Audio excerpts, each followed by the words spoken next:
Kita ke informasi terkait Gubernur DKI Jakarta Anies Baswedan yang memenuhi panggilan KPK untuk dimintai keterangan terkait dengan penyelidikan penyelenggaraan Formula E. Anies Baswedan tiba di gedung KPK Jakarta pada pukul 9:25 pagi. Anies datang dengan menggunakan baju berwarna putih dan membawa sejumlah berkas. Rencananya Anies hari ini dimintai keterangan terkait penyelenggaraan event internasional Formula E yang digelar pada Juni 2022 lalu.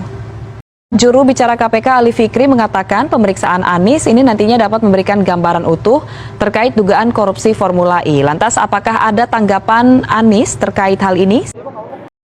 Ya, Fani, memang hari ini Komisi Pemberantasan Korupsi memanggil Anies Baswedan untuk dimintai keterangan terkait dengan penyelidikan penyelenggaraan Formula E. Tadi juga disebutkan bahwa Anies ini tiba di KPK sekitar pukul 9.25. Nah, terkait dengan yang sudah disampaikan oleh juru bicara KPK Ali Fikri yang memang menyatakan bahwa nantinya keterangan Anies ini akan memberikan informasi yang utuh terkait dengan penyelenggaraan Formula E. Tadi saat tiba di gedung KPK sekitar pukul 9:30 pagi, Anies ini tidak memberikan keterangan apapun kepada media.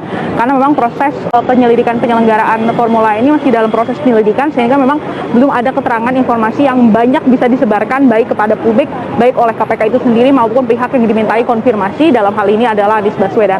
Nah, kalau kita bisa mengutip apa yang disampaikan oleh PLT juru bicara KPK Ali Fikri, memang dalam hal ini sejumlah pihak yang dipanggil, dalam hal ini termasuk Anies Baswedan, memang dimintai keterangan untuk nantinya memberikan keterangan lebih rinci lain terkait dengan penyelenggaraan Formula E yang sudah digelar di Jakarta pada Juni 2022 kemarin.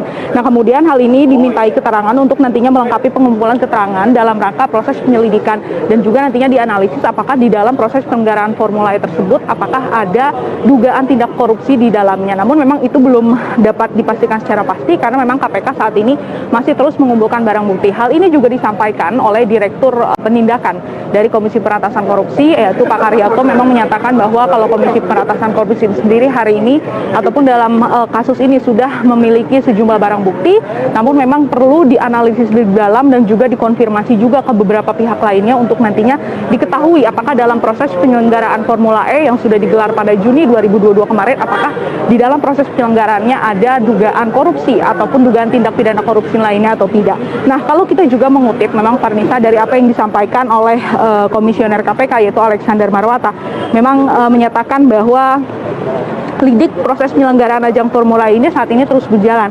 Nah, saat ini KPK tengah membandingkan bagaimana proses penyelenggaraan event internasional yang sudah dilakukan di Jakarta dengan di beberapa wilayah lainnya, ataupun membandingkan dengan beberapa yang sudah digelar di suatu kota di negara lain. Nah, tidak hanya itu, memang KPK juga sedang mendalami dugaan adanya kesalahan mekanisme yang dilakukan dalam proses pembiayaan penyelenggaraan Formula E. Nah, tidak hanya mengumpulkan bukti dalam berkas ataupun bentuk dokumen, KPK juga terus memeriksa ataupun memanggil sejumlah pihak. Nah, di dalam catatan saya memang sudah ada beberapa pihak yang dimintai keterangan oleh KPK. Di antaranya adalah PT Jakarta Propertindo yang merupakan pelaku penyelenggara proyek. Kemudian juga ada sejumlah pihak baik dari legislatif maupun dari pihak DPRD, yaitu diantaranya adalah Kepala Dinas Pemuda Olahraga DKI Jakarta yaitu Ahmad Firdaus, kemudian juga ada Dino Patijalal, kemudian Ketua DPRD DKI Prasetyo Edy, kemudian mantan Ketua Komisi E DPRD Jakarta Syahrial, kemudian Wakil Ketua Komisi E DPRD Jakarta Anggara Wicitra, dan juga pada 9 November 2021 lalu Bambang Wijayanto yang merupakan pihak dari TGUPP DKI Jakarta ini sudah memberikan berkas kepada Komisi Pemberantasan Korupsi terkait dengan penyelenggaraan Formula E. Nah, nantinya para Nisa kita akan terus memantau bagaimana proses pemeriksaan ataupun proses dimintai keterangannya KPK terhadap Anies Baswedan terkait dengan penyelidikan kasus ini, karena ini prosesnya pastinya masih panjang karena KPK masih terus melakukan penyelidikan dan juga menganalisis apakah di dalam proses penyelenggaraan ini ada dugaan tindak pidana korupsi ataupun bahkan tidak.